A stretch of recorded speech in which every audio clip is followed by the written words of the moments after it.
আমি আজকে 50 বছর ধরে সাধু সাচ্ছি, আমার বগলে একটা মানুষ আসে না। কারণ কি, আমি আজকে আগিয়ে যাব।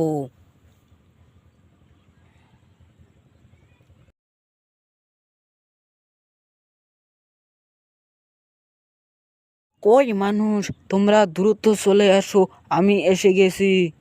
সাধু বাবা, তুমি কি সত্যি অনেক কিছু পাও? তাহলে আমার একটা কিছু করো। মুখ সামলে কথা বলুন। আমার বগলা এসেন, কখন তোমার কি হয়েছে বলো। আমি 1 সপ্তাহ হলো আমার মাথায় বেশি ঠেলা, আমি ঘরে তন ঘুমে তন উঠতে পারছি না। তুমি সব সমাধান করো। ও ঠিকই আছে, আমি চেষ্টা করিম তোকে।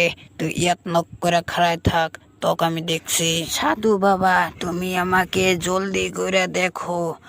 আমার কিন্তু খুব খারাপ লাগতাছে, আমার মাথা ঘুরা